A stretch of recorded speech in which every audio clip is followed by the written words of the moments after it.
सियासी पार्टियुनि जो जेके बि अॻुवान आहिनि उन्हनि जो जेको बुनियादु विझंदड़ आहे या उन्हनि जो अॻुवान आहे उहो साईं जीएम सेद रहियो आहे। साईं जीएम सेद जी इहा रवायत रही आहे त हू क़ौम इतिहाद जोड़ींदो हो। त का अहिड़ी सूरत हाल आहे पैदा थी सघे थी जेको जेकॾहिं इहे पार्टियूं सियासी पार्टियूं या समाजी तंज़ीमूं जेके आहिनि सो उहो इतिहाद जी सूरत इख़्तियार कनि। अहिड़ियूं कोशिशूं घणी थी वियूं त इतिहाद थिए या सिंध क़ौमी इतिहाद हो या उन खां पोइ वरी पूनम इतिहाद थियो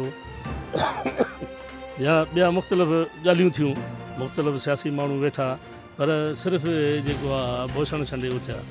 हाणे मसइलो इहो आहे त अॻुवाणी केरु करे, इहो इहा हिकिड़ी माना जेको आहे ख़ासि करे सियासी लीडरनि में खुखे थी त बाबा हिन जी शुरूआति केरु करे। इहा साईं खां पोइ वॾो बहिरान जेको असांखे सियासी लीडरनि में नज़र आयो इहा ई शइ हुई। मिसाल रसूल परे जे वारा ॿिया टिया पंहिंजो वारो वॼाया त सैयद जे नज़ीरे जा जेके पोइ लॻनि उहे अञा ताईं सलाहियल हलनि था पर मक़सदु हिकिड़ो जेका शइ करणु घुरिजे उहो न करे सघिया आहिनि। ऐं हीअ इतिहाद खां सवाइ न हली सघंदा। इतिहाद ज़रूरी आहे, उन में जेके आहिनि हीअ सॼी सिंध खे ॾिसणो पवंदो ऐं सॼी सिंध जो उन्हनि खे दौरो करिणो पवंदो, हिकु हिकु माण्हू सां मिलणो पवंदो, तॾहिं को वञी ॻाल्हि ठहंदी। बाक़ी न त इहो शुरागी वारो अमल हलंदो थो रहे। ऐं सिंध में जे शेख हयाज़ जहिड़ो वॾो नालो आहे, उनखां अॻु में शाह अब्दुल लतीफ़ वॾो नालो आहे, दुनिया जा वॾा शाइर आहिनि। ऐं उनखां बाद में बे मुज़ाहिमती क़ौमी शाइर मौजूदु आहिनि। अहिड़ी सूरत हाल में सिंध बैनुल अक़वामी तौर ते अदबी नोबल प्राइज़ जेको आहे सो छो न हासिलु करे सघी आहे? ज़बरदस्त उन जा खोड़ कारण आहिनि। ख़ासि करे असांजो पहिरियां जेको असांजो खेप हुई ऐं पुराणी टही जेका हुई उन में नूरुद्दीन सरकी जहिड़ा माण्हू हुया, गोबंद माली जहिड़ा हुया ऐं साईं जेको आहे ख़ासि करे शेख हयाज़ त हुयो इहो हुयो या तनवीर अब्बासी या मुख़्तलिफ़ जेके बि असांजा वॾा वॾा लिखारी हुया उन्हनि वॾियूं कोशिशूं कयूं। हाणे हीउ फ़लसफ़े जो इब्तिदाई कोर्स जहिड़ो वॾो अज़ीम कारनामो इब्राहिम जोए ॾिनो या उन खां पोइ जेके बि अदबी महरक आहिनि जंहिंमें अलादाद बोए जहिड़ो माण्हू उन तमामु घणो लिटरेचर लिखियो, तनक़ीद बि थी या अदबी हवाले सां बि थी। पर जेका तव्हां ॻाल्हि कई त दुनिया अंदरि जेको अदबी मंचा जे हवाले सां असां हिन वक़्तु जेकी हिकिड़ी पज़ीराई ग़ुलामी वारी पज़ीराई में हलूं था उन में असांजी ॿोली खे जेको आहे नेग्लेक्ट कयो आहे। असांजी सिंधी ॿोली खे जेको आहे ख़ासि करे हिन मुल्क में क़ौमी ॿोली न थी सघी आहे ऐं असांजा किताब सिर्फ़ु असां पाण ई मुश्किल सां पढ़ूं था। इन सूरत हाल में असांजी जेको बि अदब आहे, जेको बि ॿोली जे हवाले सां आहे या असां तर्जुमा जेके थियनि था उहे सिर्फ़ु असां ताईं महदूदु आहिनि, उनखे का बि माना अहमियत नथी ॾिनी वञे। उहो असांजा क़ौमी इदारा आहिनि, अदबी बोर्ड खां वठी लैंग्वेज अथॉरिटी ताईं या सिंधी ॿोली अथॉरिटी या सकाफ़त खातो आहे या मुख़्तलिफ़ ॿिया आहिनि, उहे सिर्फ़ु तर्जुमनि या मुख़्तलिफ़ हिकिड़ो जीअं नानी वेड़ो थींदो आहे बसि बाबा हीअ दोस्त आहे पंहिंजो आहे इहा पुराणी तारीख़ छपाए छॾियो।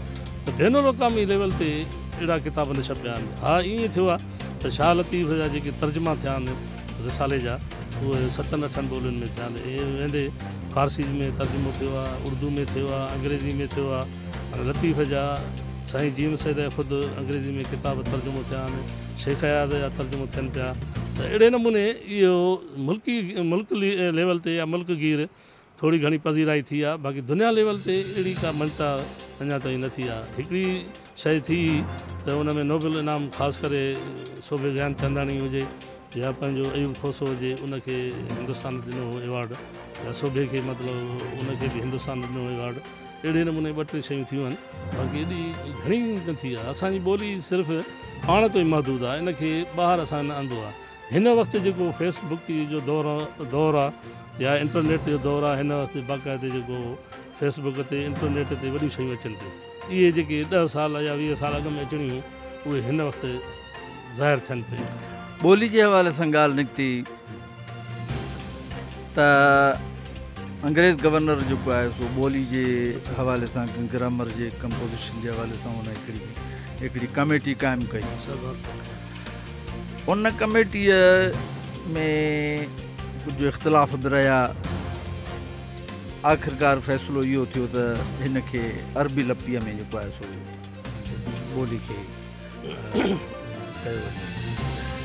ऐं हिकिड़नि जो ख़्यालु हो दीवानगिरी लपी।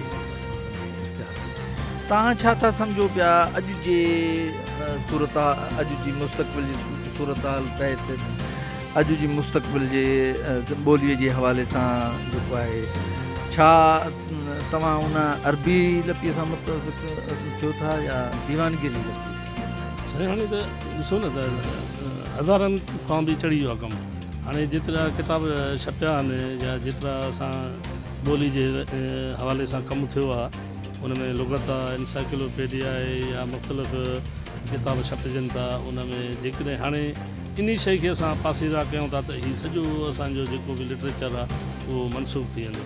त हीउ उन दौरान मिर्ज़ा कलीज बि वेठो हो ऐं सर बार्टल बि वेठो हो ऐं हिंदू आलम बि वेठा सिंधी आहे ऐं कुझु ॿिया बि आलम वेठा। उन्हनि वेही इहो फ़ैसिलो कयो त जेको आहे अरबी जा जेके आहे 28 लफ़्ज़ खयाऊं, 20 जेके आहिनि सिंधी जा, 3 फारसी जा। पोइ माना हिकिड़ो आइट ठही सिंधी ॿोलीअ जी आइट आहे। पोइ उन हवाले सां ई ॿोली जो जेको जुड़ाव थियो ऐं क़ौमी ॿोली उन बाक़ाइदे लेटर निकितल आहे उहो किताबनि में ईंदो रहे थो त बाबा सिंधी ॿोली क़ौमी ॿोली आहे। जेको बि माना नौकिरी कंदो उहा सिंधी पढ़ियलु हूंदो त उनखे असां नौकिरी ॾींदासीं। त अहिड़ा कानून था उनखे त हिन मुल्क ठाहिण खां पोइ नेगलेक्ट करे छॾियूं ऐं मंदिरो ॾेई छॾियूं। त हिन वक़्तु जेकॾहिं इन शइ ते कमु थिए थो त वॾो प्रोसेस ऐं वॾो माना हिकिड़ो थींदो। इन ते वॾो बहस थियो हलीम बिरोई ऐं जी अलाना जो। त हुननि बाक़ाइदे हिकिड़ो किताब बि आंदो हो त देवानगिरी ऐं जेको आहे अरबी में थिए या हीउ जेको ख़ासि करे मैसेज हले थो रूमन जे हवाले सां, पर इन ते बि अमल न थी सघियो। उन्हनि किताब आंदा बि आहे त अहिड़े नमूने थिए सॼो कमु। हूअं बि दुनिया जी जेके बि आज़ादु क़ौमूं आहिनि चीन खां वठी हलो सिधो हिंदुस्तान जे हवाले सां उन्हनि जी लिखणी जेको आहे उहा या फारस आहिनि ईरानी आहिनि उन्हनि पंहिंजी ॿोली आहे। बहरहाल उन लाइ हिकिड़ो आज़ादु रियासत या आज़ादु हुकुमरानी या आज़ादु माण्हू वेही करे उहे कमु करे सघनि था। अहिड़े माहौल में वॾो मुश्किलात नज़र अचे। अरबी लपी इख़्तियार करण सां अॼु जा जेके सूरत हाल अॼु जेके आहे त असांखां जेको आहे हिंदू सिंधी जेके आहिनि सो उहे असांखां ॿोली जे हवाले सां असांखां धार थी विया। उन्हनि दीवानगिरी इख़्तियार कई ऐं असां अरबी इख़्तियार कईसीं। त छा इहो मुस्तक़बिल जे हवाले सां अंग्रेज़नि जी छा इहा प्लानिंग न हुई? छा इहा अंग्रेज़नि जी प्लानिंग न हुई त कल्चरली हिकिड़ो सकाफ़ती तरह सां हिकु क़ौम खे ॿिनि हिसनि में विरहाइजी करे उन्हनि खे धार कयो वञे ऐं उनखे जेको आहे सो उनखे नुक़सानु पहुचायो वञे, क़ौमी नुक़सानु पहुचायो वञे? इहे त साज़िश त हुई वॾे पैमाने ते बाक़ाइदे इहा हिकिड़ी साज़िश हुई ऐं इनखे हाणे ॾिसो न मतिलबु जेकॾहिं हीउ जॾहिं मुल्क ठहे थो उतां हिकिड़ो वज़ीर आज़म खणी था अचनि या माण्हू जेके अचनि था पाकिस्तान आगे इन खां जेकॾहिं शुरूआति कजे त सॼो सिलसिलो त उहो उन्हनि जो ई आहे जेके माना हीउ मुल्क जा मालिक आहिनि। त मक़सदु अंग्रेज़नि कोशिशि इहा कई त बाबा हीउ अरबी खे ख़तमु करे हीउ आणिजे, पर उन में इतफ़ाक़ न थी सघियो, आलमनि जो इतफ़ाक़ न थी सघियो। उनजे करे माना इहो तज़ाद रहिजी वियो। अच्छा, तव्हांखे मौजूदा दौर में जेको आहे रोमानवी अदब वधीक थो नज़र अचे या मुज़ाहिमती अदब वधीक थो नज़र अचे? बुनियादी तौर मां पाण मज़ाहिमती अदब जे हवाले सां जेको आहे शुरूआति कई आहे ऐं मज़ाहिमती अदब जेको आहे जियापे जी जंग आहे ऐं जियापो आहे ऐं रोमांटिक या अहिड़ियूं ॻाल्हियूं जीअं हिकिड़ो इश्क जा हिकिड़ा पंहिंजा नज़ुमात आहिनि त बाबा इश्क कयो वेंदो आहे, इश्क थी वेंदो आहे या इश्क जो जेको आहे छा मामिलो आहे। त इहे शयूं ठीकु आहे इनफरादी त वणनि थियूं। बहरहाल असुलु मसइलो क़ौम जे जिया पई ॻाल्हि, जंहिं शाइरी में क़ौम जी ॻाल्हि न हूंदी उहा शाइरी शसी हूंदी ऐं हिकिड़ी जेको आहे क़ाबिल न आहे उहा ठीकु आहे। आरज़ी त माण्हू उनखे पसंदि करे थो, नौजवान या ॿियो जेको ख़ासि इन धरती जे हवाले सां या धरती जो ॼायो हूंदो या धरती जे हवाले सां ॻाल्हि हूंदी त उनखे मज़ामती शाइरी जेको आहे वधीक पसंदि ईंदी ऐं उनजी अहमियत आहे। न मुंहिंजो चवण जो मतिलबु इहो आहे त हिन वक़्तु मुज़ाहिमती शाइरी वधीक थी रही आहे या रुमानवी वधीक थी रही आहे, ऐं मौजूदा सिंध जी सूरत हाल मुताबिक़ कहिड़ी शाइरी थियणु घुरिजे? हा, हिन वास्ते मज़ामती शाइरी घटि आहे।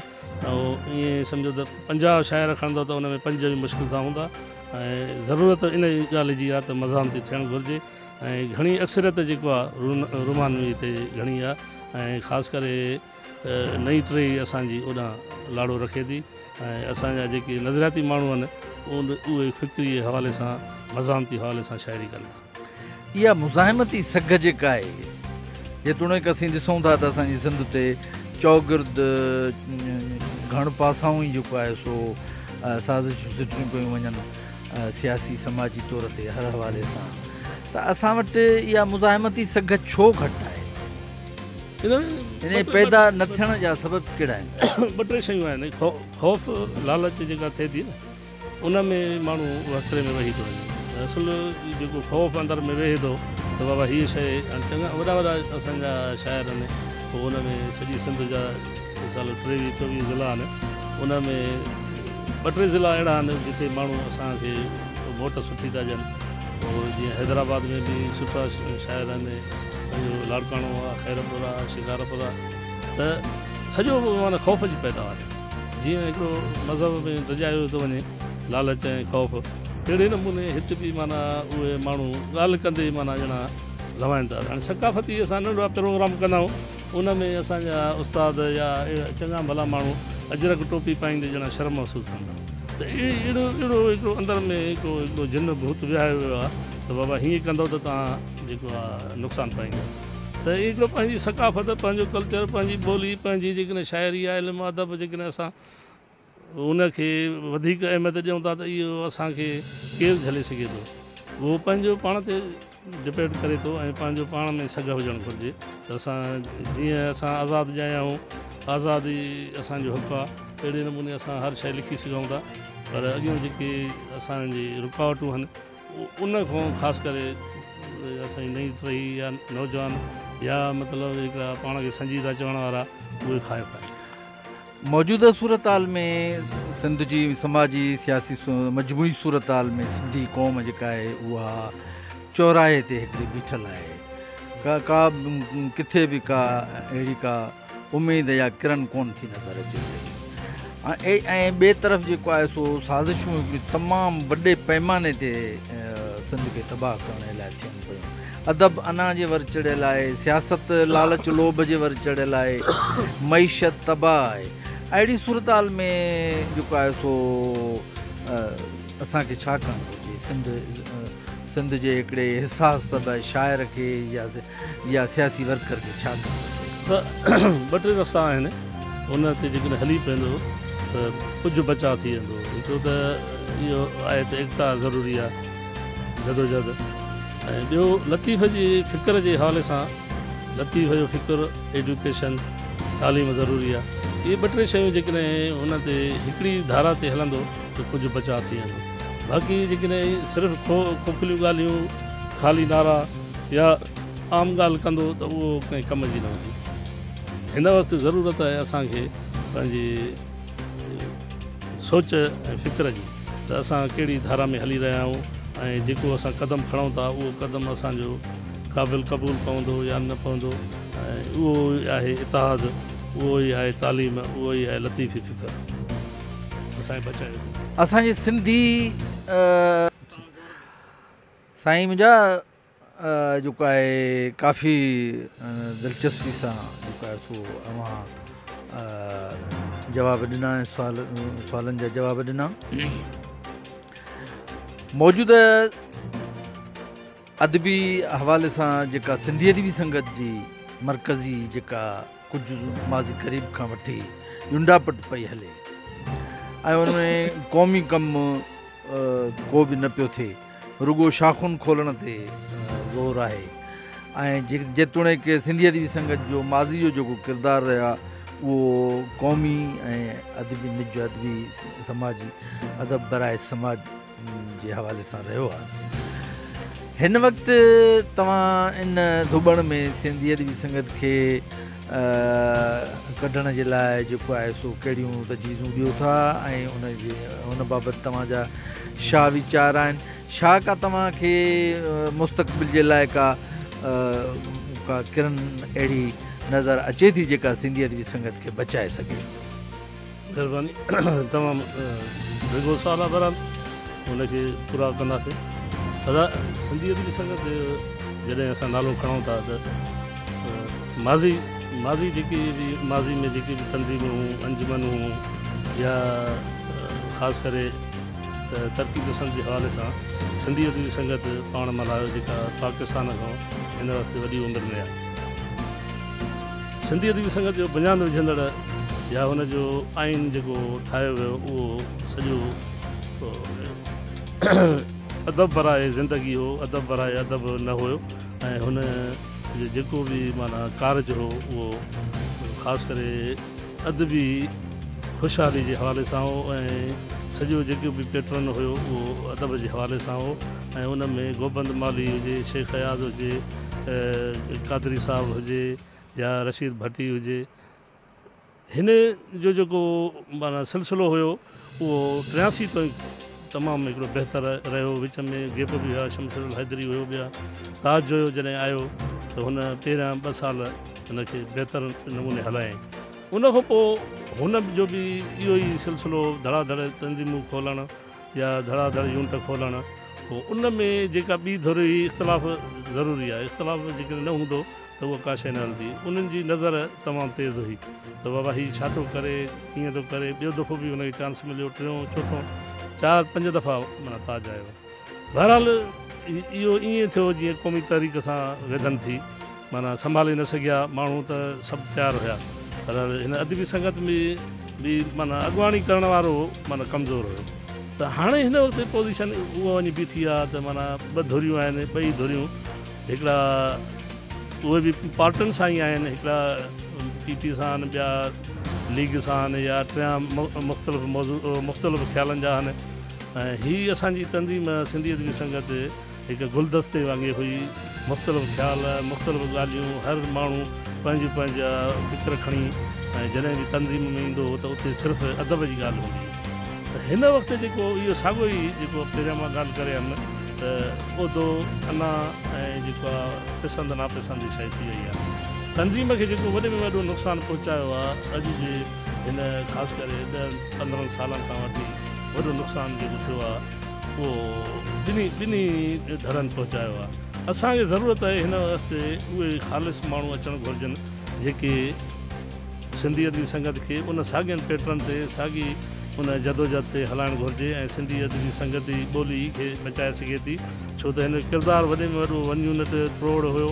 ऐं हिन जो मां पाण जॾहिं राब्ता सेक्रेटरी हुयुमि त 5 मां रैलियूं कढायूं, धारियुनि जी आबादकारी, सिंधी ॿोली, क़ौमी ॿोली ऐं उन कालाबाग डैम हुजे या मुख़्तलिफ़ मौज़ू हुजनि, उन तहत कमु कयोसीं बाक़ाइदे वॾे पैमाने ते।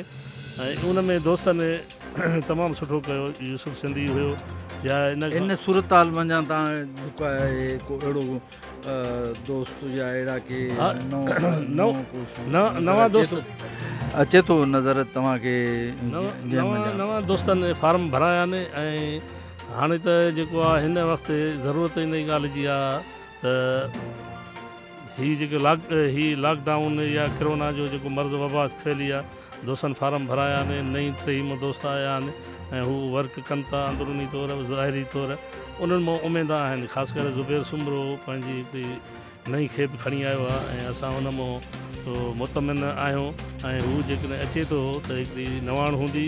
ॿिन्ही पासनि ॾों हुनखे जेको हिमायत आहे ऐं 2 धड़ा जेके आहिनि हुन सां मुतफ़िक़ हुजनि या न हुजनि, बहरहाल हू हिकिड़ो पंहिंजी नई शइ खणी आयो आहे त बाबा नवां आणिजे, नओं पैगाम आणिजे। असां बि इहे ई चऊं था त अदबी संगत खे बचाइजे, कंहिं धुर भर जे हवाले न कजे ऐं सिंधी अदबी संगत जेतिरो बचंदी ओतिरो फ़ाइदो थींदो ऐं असांजो जेको बि कारज आहे उहो ज़िंदा रहंदो ऐं असांखे ज़रूरत हिन वक़्तु उहो आहे त सिंधी अदबी संगत हले। ऐं ॿियो ख़ासि करे असां सिंधी अदबी संगत में जेकी शयूं ॾिठियूंसीं, रुजत परस्ती जी इंतिहा, जागीरदारी सोच, अना परस्ती ऐं मियां मिठू वारो चकर ऐं ख़ासि करे जेको यारी दोस्ती, इहे इलाही शयूं अची वियूं। इहे पहिरियां शयूं इहे न हुयूं। जॾहिं बि माना उन दौर में जॾहिं असां 83 में पेर पातोसीं त उन दौर में इहे शयूं हुयूं ई न, बाक़ाइदे हिकिड़ो कमु थींदो हो। ज़ुबैर सुमरो जेको नओं पैगाम जे हवाले सां हिकिड़ो खणी आयो आहे, हिकिड़ो पैनल खणी आयो आहे, उन 28 नुक़्ता ॾिना आहिनि।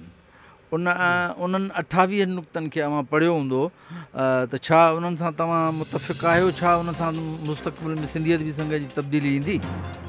न, उहो नुक़्ता त मां कोन पढ़ी सघियो आहियां ऐं दोस्तनि खे मां चयो त बाबा इहे तव्हां ॾियो, मां उन जो जाइज़ो वठां ऐं हिकु हिकु शइ ते जेको आहे इहा आणिजे ऐं जेको आहे बाक़ाइदे भरपूर उनजो जाइज़ो वठिजे।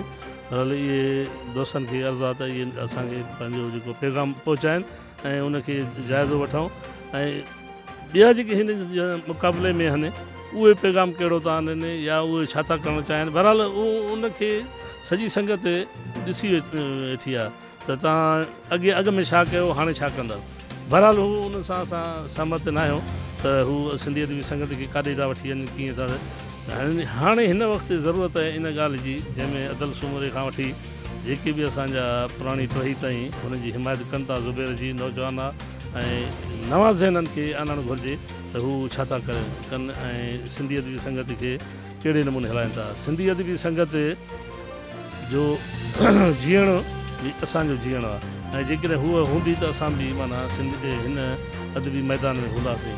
हिकिड़ी ॻाल्हि इहा आहे त सियासी हवाले सां ई जीअं हिकिड़ो सियासी माण्हू थकिजी पवंदो आहे त चुप करे वेही रहंदो आहे ऐं जेकॾहिं उहो तंज़ीम ख़तमु थी वेंदो आहे त उहो सियासी माण्हू ख़ुदकशी करण जे बराबरि रहंदो आहे। त सिंधी अदबी संगत असांजो जीआपो आहे, असां उनखे ख़तमु करणु न ॾींदासीं ऐं सिंधी अदबी संगत खे जेको आहे असां उफ़क़ ते आणींदासीं ऐं संगत ई असांजे अदीबनि जो, शाइरनि जो, हिन सिंधी क़ौम जो जीआपो। पाकिस्तान में जमहूरियत कुझु वक़्तु रही आहे। जमहूरियत में जेको आहे उहो सभिनी अवाम जा बराबरि जा हक़ हूंदा आहिनि। इन ई हवाले सां सिंधी ॿोली जेको आहे उहो हिन महिल ताईं पाकिस्तान जूं सभई ॿोलियूं, पंजाबी आहे, बलोची आहे, पश्तो आहे, सराइकी आहे, सिंधी आहे, इहे उन्हनि खे क़ौमी ॿोली जो दर्जो क़रार न ॾिनो वियो आहे। जेतोणीकि हिंदुस्तान में सिंधी ॿोली खे 13 नंबर जे जेको आहे सो क़ौमी ॿोली जो दर्जो इख़्तियार आहे ऐं उहे सिंधी जेतोणीकि तमामु थोराई में आहिनि। त इन जो सियासी समाजी कहिड़ा इन जा पालू आहिनि जो सिंधी ॿोलीअ खे क़ौमी ॿोली जो दर्जो नथो ॾिनो वञे? इन लाइ ख़ासि करे सिंधी ॿोली क़ौमी ॿोली जॾहिं आसिफ़ ज़रदारी सदर हुयो त 1 लख कार्ड विराया विया त असांजी सिंधी ॿोली खे क़ौमी ॿोली जो दर्जो ॾिनो वञे, पर हुन जेको आहे उनखे नेग्लेक्ट कयो ऐं दुनिया अंदरि किथे बि ईअं न थियो आहे त यार क़ौमुनि खे पंहिंजी धरती हुजे, पंहिंजी जाग्राफी हुजे, तमंदन हुजे, तारीख़ हुजे, उनखे सकाफ़त हुजे, ॿोली हुजे ऐं उनजी ॿोली जेको आहे नेग्लेक्ट कई वञे, इहो किथे बि न थियो आहे। त इहो वॾियूं कमज़ोरियूं आहिनि। ख़ासि करे असांजा हितां जा हुक्मरान जमहूरियत जी वॾी दावा कनि था ऐं चूंडिजी बि वञनि था, पर उते जेको आहे कोशिशि कंदे बि उन्हनि खे जॻहियूं वॾियूं रुकावटूं आहिनि। ख़ासि करे ससुई पलो जो हुई या यूसुफ तालपुरो ॿियनि कोशिशूं वॾियूं कयूं त सिंधी ॿोली खे क़ौमी ॿोली बणाइजे, पर उनजी अॻियूं ख़ासि करे असांजे लसानी कराची जा जेके महाजर आहिनि या कुझु शावनिस्ट क़िस्म जा माण्हू ऐं कुझु ॿिया अहिड़ा क़िस्म जा माण्हू जेके ॿोली जी नफ़रत कंदड़ उन्हनि रोड़ा अटकाया। त हाणे हिन वक़्तु जेकी ॿोली जे हवाले सां हाणे 3 मां पाण सिंध असेंबली त ही हिंदुस्तान जी हिकिड़ी कैबिनेट हुई, उन में हिकिड़े उथी करे चयो त मां पंहिंजी ॿोली में ॻाल्हाईंदुसि। हुनखे इजाज़त ॾिनो पंहिंजी सिंधी ॿोली में बाक़ाइदे पंहिंजा मसइला पेश कया। त ॾिसो न दुनिया अंदरि जिते बि सिंधी आहे उते पंहिंजो केस पेश करे थो। असां सां वॾी विधन इहा आहे त हिन 75-70 सालनि में ॿोली खे नेग्लेक्ट कयो वियो आहे ऐं इन लाइ असां वॾो लोड़ियो आहे ऐं लोड़ियूं पिया। हिन वक़्तु त ख़ासि करे कराची में जेको PTCL या मुख़्तलिफ़ ॿिया हुरबा हलाया पिया वञनि, उन मां सिंधी ॿोली कटे पछतो थी आंदी वञे। त अहिड़े नमूने असांजी क़ौमी ॿोली न हुजण जे करे वॾो नुक़सानु आहे ऐं असांजी जदोजहद इहे हलंदी रहंदी। सिंधियत जी संगत ई इन शइ खे पाए तकमील ते पहुचाए सघे थी। हिन मौजूदा सिंध जी जेका सियासी समाज जी सूरत हाल आहे, नाज़रीन जीअं त इहा पैनल इंटरव्यू आहे ऐं मेराण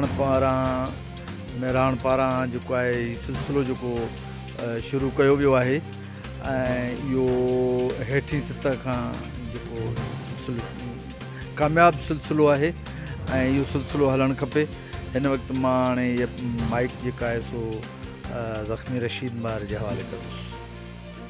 गौहर सिंधी साहिबु, तव्हांजी हिकिड़ी ज़िंदगी आर्टिस्ट तौर बि आहियो, अदीब बि आहियो, समाजी वर्कर बि आहियो, सियासी वर्कर बि आहियो। तव्हांजी हिकिड़ी ज़िंदगी जा गच जेको अरसो आहे उहो हिकिड़ो अदब खे बि ॾिनो वियो आहे ऐं प्लस में आर्ट खे बि ॾिनो अथव।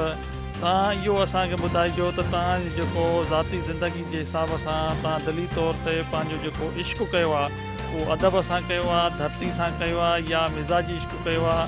इश्क़ जे हवाले सां थोरो असांखे ॿुधाइजो नाज़रीन खे त इहो जेको तव्हांजो इश्क़ आहे उहो लिखण सां या मिज़ाजी इश्क़ आहे या धरती सां इश्क़ रहियो आहे, इहो थोरो असांखे ब्रीफ कजो। महिरबानी साईं। इश्क़ जी मंज़िल त सूफ़ियुनि वटि आहे, पर इश्क़ लाॻापो थींदो आहे ऐं मोहबत थींदी आहे ऐं इश्क़ जा पंहिंजा गुण अवगुण थींदा आहिनि। त इश्क़ जे हवाले सां जंहिंसां चाह हुजे उन सां इश्क़ थींदो आहे। त असांजो ईअं सम्झो त ज़िंदगी जा 22 सालनि खां पोइ हिकिड़ो इश्क़ जो सिलसिलो शुरू थिए थो। उहो इहो इल्मु अदब धरती क़ौम, हुन में आर्ट बि अची वञे थी, उन में ॿिया पासा बि अची था वञनि, घर ख़ानदान या मुख़्तलिफ़ क़ौमी धारा, इहे शयूं अची थी वञनि। पोइ इश्क़ कयो न वेंदो आहे, थी वेंदो आहे। पोइ उन में उहे जेके बि लम्हा अचनि था उहे मोहबत जा ई आहिनि। हीउ सॼो जेको मांडराण आहे इहो सॼो इश्क़ जो ई आहे। हीउ इल्मु अदब, हीउ जेका बि तख़लीक़ी अमल आहे इहो इश्क़ ई आहे। इन ई इश्क़ में हलूं पिया असां। साईं GM सैयद हिकिड़ी ॻाल्हि कंदो आहे त जॾहिं तव्हांजो इश्क़ ख़तमु थियो तॾहिं तव्हां सिंध जी ॻाल्हि करे न सघंदा। त आशिक़ बि माण्हू पंहिंजी जेको आहे हिकिड़ो जियापे जी ॻाल्हि कंदो आहे ऐं धरती जी ॻाल्हि कंदो आहे, पंहिंजी इल्मु अदब जी ॻाल्हि कंदो आहे ऐं पंहिंजी जियापे जी ॻाल्हि कंदो आहे। इश्क़ जो महवर इहो ई आहे। सूफ़ी या मुला में जीअं हिकिड़ो साईं GM सैयद किताबु आहे, जीअं ॾिठो मूं उन में इहे ॻाल्हियूं कयूं आहिनि त सूफ़ी जो इश्क़ उतां आहे ऐं मुला जो महदूद आहे, छो त हू अक़ीदे परस्त आहे ऐं असांजो इश्क़ उहो सूफ़ी वारो इश्क़ आहे। छा साईं तव्हांखे ज़िंदगीअ में जेको सॼो असांजो ज़िंदगी आहे उन में कंहिं तव्हांखे धोखो ॾिनो या कंहिं तव्हां सां धोखो फ़रेब कयो, इन हवाले सां तव्हां ॿुधायो कंहिं तव्हांखे दिली तौर ते को सदमो पहुतो हुजे, अहिड़ो को वाक़ियो को? हूअं त इंसान घड़ियो आहे, इंसान जुड़ियो आहे त आहे ॾुखनि डोलावनि में गुज़रे थी ज़िंदगी। मूंसां अबो अमड़ गुज़ारे वञण खां पोइ मुंहिंजो नंढड़ो पुटु होश मोहम्मद, उन वॾो करब मां गुज़ारियुमि 2008 में। उन जो विछोड़ो मुंहिंजे लाइ वॾो दर्द खणी आयो ऐं इन अहिड़े मरहलनि में कंहिंखे ख़ुदा कंहिंखे न विझे ऐं हीउ वॾो माना ईअं सम्झो दिलि जो वॾो सदमो हो ऐं इन अहिड़े सदमो चङो भलो बर्दाश्त नथो करे सघे। बहरहाल इंसान जियापे जंग ऐं जीवन करण जेॾियूं मूं वॾा वस कया लतीफ़ चवाणी त पोइ बि जियूं पिया। त इन हवाले सां इहे वॾा दर्द आहे। दोस्तनि जा मुख़्तलिफ़ जेके मतिलबु हिकिड़ा जीअं हिकिड़ो थींदो आहे भोग मज़ाक़ या कूड़ में बदूड़ या ईअं माना धोखेबाज़ी ॿिया टिया, पुराणी शयूं बि हिन खे नेग्लेक्ट करे सघे थो, इहे को एॾी वॾी ॻाल्हि न आहे। बहरहाल के ॾुखाईंदड़ माना मरहला पेश अचनि था, पोइ उन में इंसानु लोड़े थो खणो, जेतिरो थी सघे सच जेको आहे सच जे साथ ॾे ऐं सच सां ई हले त उहो मंज़िल माणे सघे। अच्छा, एॾी सारी उमिरि तव्हांजी गुज़री आहे, त इन में तव्हां जेके दोस्त आहिनि तव्हांजा, अदबी दोस्त हुजनि, समाजी दोस्त हुजनि, सियासी दोस्त हुजनि, ज़ाती दोस्त हुजनि, उन्हनि कॾहिं को धोखो ॾिनो तव्हांखे, या केतिरो निभाउ कयो उन पंहिंजी ज़िंदगी लाइफ में? न बसि हाणे त उन्हनि खे असां निशानदेही त कोन था करे सघूं। बहरहाल ईअं आहे त उन्हनि कोशिशि वरी कई धोखे ॾियण जी, हुनखे आहे बर्दाश्त कयोसीं, बर्दाश्त कयोसीं। हुननि मतिलबु पंहिंजी हाणे इहा बि हिकिड़ी शइ अचे थी साम्हूं, त मतिलबु जेकॾहिं विच में इहो हिकिड़ो माहौल जुड़ियो हो त बाबा हीउ लिखे छो थो। हाणे शिकारपुर जे हवाले सां असां वटि सहप, इहो बि सहप में अचे थो, त कुझु दोस्त हुया अहिड़ा बाबा त उन्हनि ख़ासि करे जेको आहे एॾनि सालनि में छपिजे थो, किताब अचनि था, हिकु अचनि था, पोइ उन में हिकिड़ो ग़लति ॻाल्हियूं करणु, इहो ॾुखाईंदड़ ॻाल्हि आहे, माना ईअं न थियणु घुरिजे। अच्छा, तव्हांजो जेको आहे पसंदीदा शाइर, पसंदीदा फनकार, पसंदीदा क़ौम परस्त जेको आहे सियासतदान ऐं पसंदीदा जेको आहे लेखक, उहे कहिड़ा आहिनि? पसंदि जे हवाले सां पसंदि या न पसंदि इंसान जा पंहिंजा जौहर हूंदा आहिनि। हूअं पसंदि जे हवाले सां त शाइर लतीफ़ खां वधीक ॿियो कोई न आहे। ख़ासि करे असांजे शाइरी जे हवाले सां जेका आहे, नज़म जे हवाले सां जेका हिकिड़ो लड़ आहे, या ईअं खणी चइजे त जीअं हिकिड़ो तस्बीह जा मणिया हूंदा आहिनि, उहो गदाई साहिब खां वठी वेंदे इब्राहिम मुंशी ताईं, इब्राहिम मुंशी खां वठी वेंदे मोहम्मद ख़ान मजीदी, या वेंदे हिन वक़्त ताईं हलीम बाग़ी ताईं क़ौमी शाइरी जेके बि कनि था उहे वॾा लिखारी आहिनि। लतीफ़ जेको आहे उन समूरनि जो सरवाणा, ऐं शेख अयाज़ उनजो पोइ लॻा, ऐं अयाज़ जे कुल्हे ते अॻ में विच में हिकिड़ा बहस थिया, उस्ताद बुखारी वॾो या शेख अयाज़, बहरहाल सभु लतीफ़ जे कुल्हे ते हथु रखी हलनि पिया, ऐं उहे ई मंज़िल माणनि पिया। ऐं इन में हर हिकु पंहिंजो पोरियो आहे, माना अयाज़ जो जेको बैनुल अक़वामी अदब आहे, उनजो जेको पढ़ियल आहे, नसर हुजे, नज़म हुजे, वॾी कमाल जी शइ आहे। त साईं जीएम सैयद जे जेको बि माना सियासी पहलू, अदबी पहलू, मज़हबी पहलू, जेके बि शयूं आहिनि उहे वॾी ॼाण आहे। लिखणनि में ॿ शयूं, जीअं साईं ॻाल्हि कई त ॿ माण्हू मूंखे वॾो, साईं जीएम सैयद चवंदो त ॿ माण्हू मूंखे जेके आहिनि वॾो माना पसंदि आहिनि, ऐं उन्हनि जो तासुर ॾींदड़ आहिनि। हिकिड़ो मौलाना आज़ाद, ॿियो अब्दुल्ला दारी साहिब, जेके लिखण जे हवाले सां, पढ़ण जे हवाले सां, या हुननि जो किरदार जे हवाले सां, ॿई माण्हू वॾा अज़ीम हुया। त अहिड़े नमूने असांजी सिंध में बि केतिरा ई वॾा आलिम आहिनि जंहिं अदब सां निभायो आहे। हरीशर साहिब जो वॾो किरदारु आहे, साईं जीएम सैयद जो वॾो किरदारु आहे इल्मु अदब जे हवाले सां, या अहिड़े नमूने अयाज़ आहे, अयाज़ पंहिंजी जेको